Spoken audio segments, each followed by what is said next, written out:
This is my story of how the Wright brothers built and flew the first powered airplane and how their work is still being used today. The Wright brothers were two of 7 children born to Bishop and Catherine Wright. Wilbur was born on a small farm near Millville, Indiana, April 16, 1867, and Orville was born at 7 Hawthorne Street in Dayton, Ohio, on August 19, 1871.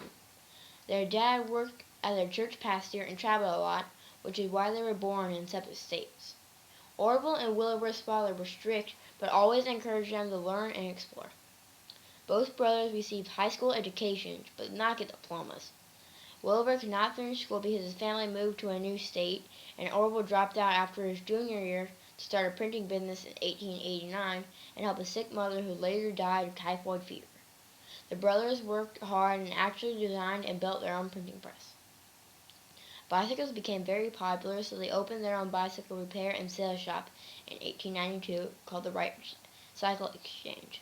Later, they renamed it the Wright Cycle Company and began making their own bikes in 1896.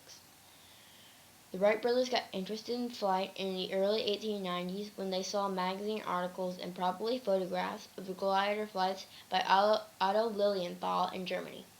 At this same time, their dad brought home a Pinot helicopter, which is a toy made of thin paper, bamboo, and a cork. They took it apart to see how it worked, plus they made more helicopters and they flew. In May 1899, Wilbur wrote a letter to the Smithsonian Institute asking for information about gliders in flight. The brothers began their airplane experiments that year. The bicycle shop employee Charlie Taylor helped the brothers build their first aircraft engine.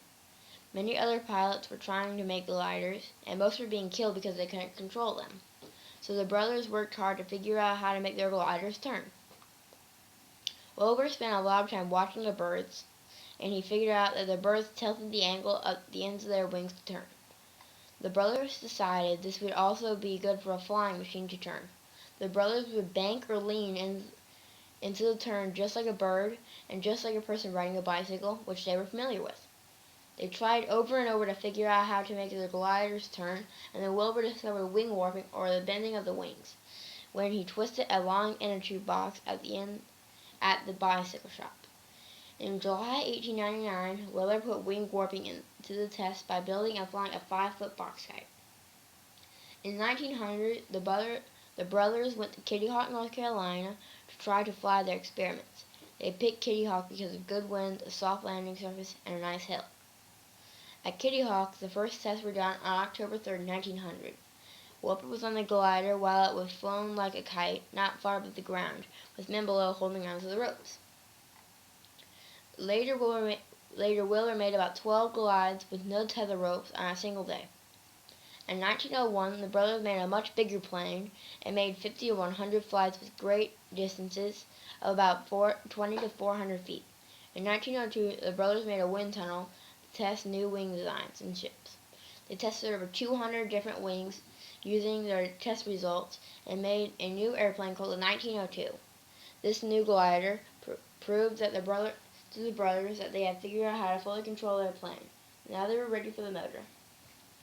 In 1903, the brothers built the powered Wright Flyer. They also designed and carved their own wooden propellers, which were mounted on the back of the airplane. On December 14, 1903, Wilbur won a coin toss and made a 3-second flight attempt, stalling after takeoff and causing damage to the flyer. After repairing the plane, they finally took to the air on December 17, 1903. After another coin toss, the first flight was made by Orville, and he went 120 feet in 12 seconds at an average speed of 6.8 miles per hour over the ground. This flight was recorded in this famous photograph. The next 2 flights covered approximately 175 and 200 feet. Each brother made 2 flights from level ground into a 27-mile-an-hour headwind. Their altitude was about 10 feet above the ground, and longest flight was 852 feet. Let's go to the next section and see how the Wright brothers' inventions are still helping us fly today.